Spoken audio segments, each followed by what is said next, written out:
നടിയെ ആക്രമിച്ച കേസിൽ CBI അന്വേഷണം ആവശ്യപ്പെട്ടുകൊണ്ട് കേസിലെ 8ാം പ്രതിയായ നടൻ ദിലീപ് നൽകിയ ഹർജി ഹൈക്കോടതി തള്ളി. വിചാരണ അവസാന ഘട്ടത്തിൽ എന്ന് വിലയിരുത്തിയാണ് ഹൈക്കോടതിയുടെ ഈ നടപടി. 4 വർഷം മുമ്പാണ് ദിലീപ് ഹൈക്കോടതിയിൽ ഹർജി നൽകിയത്. ഈ ഹർജിയാണ് കോടതി ഇപ്പോൾ തള്ളിയത്. മുഖ്യപ്രതി പൾസർ സുനി 7 വർഷത്തെ ജയിൽവാസത്തിന് ശേഷം അടുത്തിടെയാണ് ജാമ്യത്തിൽ പുറത്തിറങ്ങിയത്.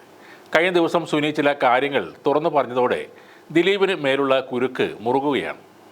സുതാര്യവും പക്ഷപാതരഹിതവുമായ അന്വേഷണം നടത്താൻ CBI അന്വേഷണം വേണമെന്നായിരുന്നു ദിലീപിൻ്റെ ആവശ്യം.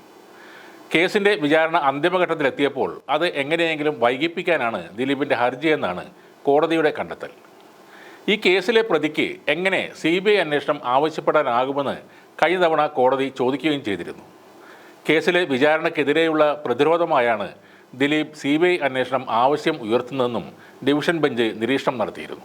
നടിയെ വാഹനത്തിൽ കയറി പീഡിപ്പിച്ചെന്ന കേസിൽ ഈ മാസം 11-ന് വാദം പൂർത്തിയാക്കും. കേസിൻ്റെ വിചാരണ ഇനിയും നീട്ടാൻ കഴിയില്ലെന്ന് വിചാരണ കോടതി പ്രോസിക്യൂഷനെയും പ്രതിഭാഗത്തെയും അറിയിച്ചിരുന്നു. അന്തിമവാദം പൂർത്തിയാക്കിയാൽ കേസ് വിധി പറയാൻ മാറ്റിവെക്കും. 8ാം പ്രതി നടൻ ദിലീപിൻ്റെ വാദമാണ് 1.5 മാസമായി വിചാരണ കോടതിയിൽ നടക്കുന്നത്. 2020 ജനുവരിയിലാണ് കേസിൻ്റെ വിചാരണ എറണാകുളം പ്രിൻസിപ്പൽ സെഷൻസ് കോടതിയിൽ ആരംഭിക്കുന്നത്.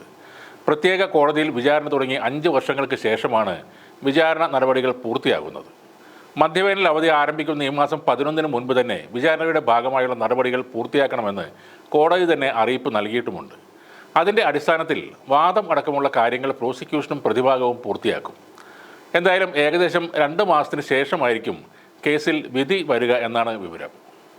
2017 ഫെബ്രുവരിയിലാണ് അങ്കമാലിയിൽ ഓടുന്ന കാറിൽ വെച്ച് നടി ആക്രമിക്കപ്പെടുന്നത്. സിനിമാ ലൊക്കേഷനിൽ നിന്നും മടങ്ങുകയായിരുന്ന നടിയെ പൾസർ സുനിയുടെ നേതൃത്വത്തിലുള്ള കൊട്ടേഷൻ സംഘം തക്കം പാർത്തിരുന്ന് ആക്രമിക്കുകയായിരുന്നു. ഇത് ദിലീപ് നൽകിയ കൊട്ടേഷനായിരുന്നു എന്നാണ് പിന്നീട് അന്വേഷണ സംഘം കണ്ടെത്തിയത്. അതിനെ തുടർന്ന് 2017 ജൂലൈ 10-ന് നടൻ അറസ്റ്റിലാകുകയും ജയിൽവാസം അനുഭവിക്കുകയും ചെയ്തിരുന്നു. 86 ദിവസത്തിന് ശേഷമാണ് കോടതി നടനെ ജാമ്യം അനുവദിച്ചത്. ഈ കേസിൽ 1600 രേഖകളാണ് പോലീസ് കൈമാറിയത്. 260 സാക്ഷികളെ കേസിൽ വിസ്തരിച്ചു. അന്വേഷണ ഉദ്യോഗസ്ഥനായ ബൈജു പൗലോസിനെ വിസ്തരിക്കാൻ മാത്രം 1 മാസം സമയമെടുത്തിരുന്നു. അത്തരത്തിൽ ദീർഘമായ വിസ്താരം പൂർത്തിയാക്കിയാണ് കേസ് ഇപ്പോൾ അവസാന ഘട്ടത്തിലേക്ക് എത്തുന്നത്. ഇപ്പോൾ കേസിലെ 1ാം പ്രതിയായ പൾസർ സുനിയുടെ ജാമ്യം റദ്ദാക്കാനും നീക്കം നടക്കുകയാണ്. സുനി ജാമ്യവ്യവസ്ഥ ലംഘിച്ചെന്ന പോലീസ് റിപ്പോർട്ടിൻ്റെ അടിസ്ഥാനത്തിലാണ് ഈ നടപടി. കേസ് സംബന്ധിച്ച കാര്യങ്ങൾ മാധ്യമങ്ങളുമായി സംസാരിക്കരുതെന്ന വ്യവസ്ഥ ലംഘിച്ചെന്നാണ് ആരോപണം. നടിയെ ബലാത്സംഗം ചെയ്യാൻ 1.5 കോടി രൂപയാണ് തനിക്ക് ദിലീപ് പ്രതിഫലമായി വാഗ്ദാനം ചെയ്തതെന്ന് പൾസർ സുനി പറയുന്നത് ഒളിക്യാമറയിൽ പതിഞ്ഞിരുന്നു.